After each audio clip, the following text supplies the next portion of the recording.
So if we kind of isolate the process of getting to, let's say, 200 or 100, or the process of getting 5 wickets, I think if we can kind of focus on that and not the end result, I think you kind of prepare yourself better that way.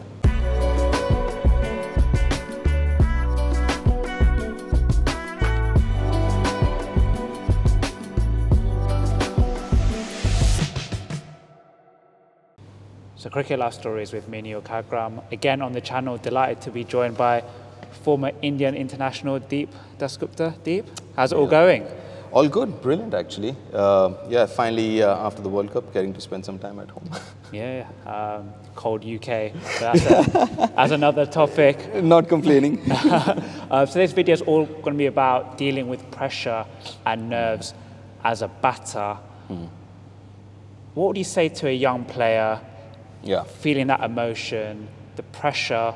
Perhaps the biggest one is pressure of getting out on a game day. Yeah, I think that's very, very important. And to be honest, it's all about pressure. And I think, I mean, how many times have you heard, the higher you go, it becomes a mental sport. It's not physical anymore. And that's so true. I mean, having been there and played a few games for international games, I can tell you it boils down to how you handle things like pressure, success, failure, and all of that stuff. And it's all up in the mind.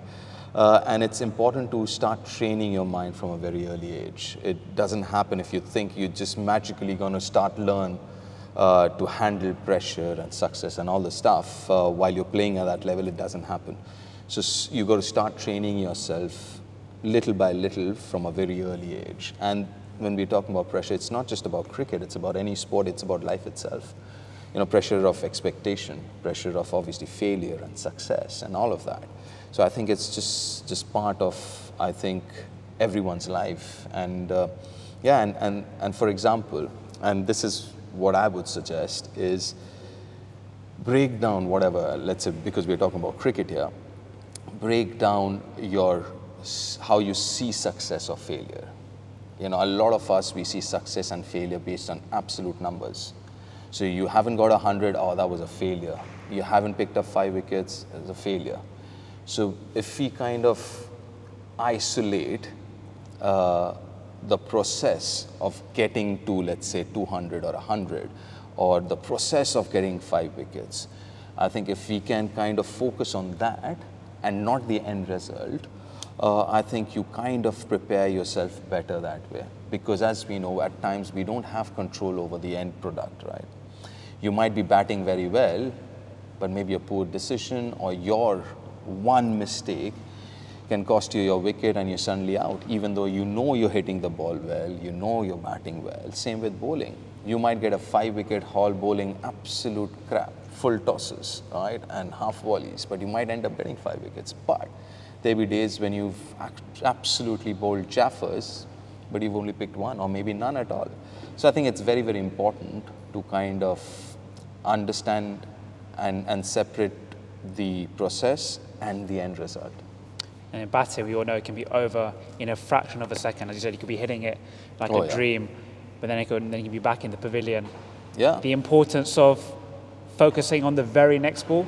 Yes, and that's, again, that's something we keep talking about, as in stay in the present, but that's something, again, we can practice, you know, in net sessions and, you know, while you're practicing, is obviously having your own processes of what we call stepping up and stepping down in concentration, because obviously it's quite impossible to concentrate over 7 hours. So you have, at the most, when we talk about concentrating, we talk about 100%, you know, absolute 100% focus. So that's very little that you can do, because it can be very, very mentally taxing, and, you know, it can get exhausted very, very soon. So for that, I guess when you're in the nets, you find your own processes. For example, I would, you know, as soon as I would play the ball, I would look at something else which has got nothing to do with the bowler or the match or the opposition. If I'm playing at a venue, I would look at the tallest place around that ground and imagine what the view would be from there. So obviously my home ground, Eden Gardens, so there is this, if you notice, there is this football tank. There's a water tank in the shape of a football, and you can see it from the ground. And at times I would imagine myself sitting there and what the view would be like of the Ganges, the Howrah Bridge and stuff like that, or sit on top of one of those floodlights. And then, obviously, that is stepping down. Now, it is also important to step right back into that focus, area of focus, 100% focus. Then you have your processes. For example, a lot of players you'd see, you know, they're very fidgety with their pads or their helmets or something. That's nothing but getting your mind and your body ready for the next ball and getting yourself into the present or what's going to happen in a bit.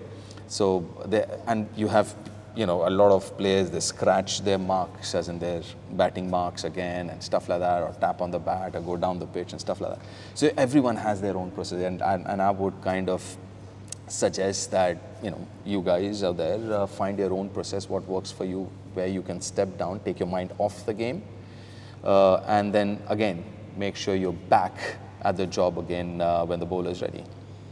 And then how important is it to almost not get lost in the actual battle with the bowler, in terms of, you hear a lot about sledging, etc., a bowler trying to throw you off your game, intimidating stares, etc. Does it all go back into that realm of focusing on the next ball? Yeah, absolutely, yes. So if you're in that kind of process or in that mindset where you've taken your mind away from the game, because if you think about it, while you're actually playing the sport, take cricket, it's basically half a second, maybe 1 second, but it's the time between the two deliveries and 2 overs where you have a good 30-odd second or a minute, minute and a half in case of, you know, between overs. That's where you have the time to think. And the important part for me is, how do you manage those 30 seconds between 2 deliveries? Because obviously you've got monkeys sitting on your shoulder, in your head. That monkey could be saying positive things, or that monkey could be saying negative things. So the conversations you have between those deliveries internally is very, very important. And that's where I think, when you're talking about sledging and all, if those things with the opposition are saying, be staring or whatever, are doing, if that gets you in that mind space, for example, I think Virat is a great example. He loves it, right? He wants it. So he gets into that space when somebody's saying something. And there are, for example, Brian Lara, someone I played against, he absolutely loved talking to the opposition. The more you talk to him, the more focused he would get. But obviously there are others who doesn't like it. And it depends on individuals. Predominantly, more often than not, players don't like it. And for that, and if you don't like it, I think it's important for you to do 2 things. One is stay in the present, get your mind off it, look at something or do whatever works for you. Secondly, also try and understand how important your wicket is for the opposition. Right? If it wasn't important, the opposition won't be doing all that, if it was that easy. So obviously you're important enough for the opposition to do something else apart from just bowling. Now when it comes to almost adapting in the middle, technique, guard, etc., how important is it to then almost, for it not to affect you mentally, when we're talking about on that topic of batting mindset, etc.? Yeah. So obviously you've got to be proactive as well. For example, because nobody's 100% perfect with their technique, you always keep changing it, not changing it, but you kind of fine tune it depending on the bowler, depending on the conditions. For example, if it's a bouncy pitch, and it's a quick pitch, you want to make sure that, you know, you don't have a very high back lift. You don't want to be late on it. So you kind of manage the back lift. You want to keep it shorter, and, you know, so you can get the bat down quicker. You know, things like that. So if there is, for example, if the ball's swinging around a lot and you have a bowler like a Sean Pollock or a McGrath, you don't know which one's coming in, which one's leaving. So you kind of play inside the line. Right? So things like that. So you got to manipulate, for example, like you said, if there's an off spinner who's not turning the ball and he's predominantly bowling straighter ones, so you, rather than standing on, say, middle stump or leg stump, you might want to stand on the off stump. Right? You know, things like that. So I think you've got to be thinking and be proactive, and not let anything else affect you. You got to read and assess this condition, situation, and the bowler and everything else, and please, I mean, there's something that I keep seeing a lot of kids and coaches trying to make sure that the technique is perfect. There is nothing called perfect technique, nothing. Our bodies are different, biomechanically we are different, our bat swings will be different. We try and get to what is biomechanically could be the perfect thing, but obviously nobody's perfect. So we all trying to kind of handle those deficiencies or weaknesses, and the guys who do it the best, guys who succeed. You talk about assessing conditions. For a young player going out to the middle, just in the event that he's maybe like overthinking a lot of things, what would you say is that the most important things they should be focusing on when they go out to the middle? I think the most important thing, and this is from personal experience as well, when I'm really, really prepared, I think less on the field. Right? It's when I'm not prepared, that's when I'm thinking. So if I've covered all my bases and prepared myself really well before a game, and that's not just about physically, but mentally, for instance, who am I going to play in the opposition, the bowlers, what they do, what their strengths are, their actions, if I haven't seen them before, and now obviously there are videos and you can find videos of the oppositions or whatever, just watch their action. If somebody has a little different action, a little unorthodox, you're ready for it, the different variations that the bowler has, the pitch, how the pitch is going to play and what's your game plan. So if you've covered all your bases, then you've got to trust yourself because you have a plan then. You worked it out and you have a plan. And then I think automatically you think less. But obviously there'll be nerves. And let me tell you this, Neel, being nervous is good. It's a positive thing. I know a lot of people, when we say nervous, it has a negative ring to it or think about it, but it's not.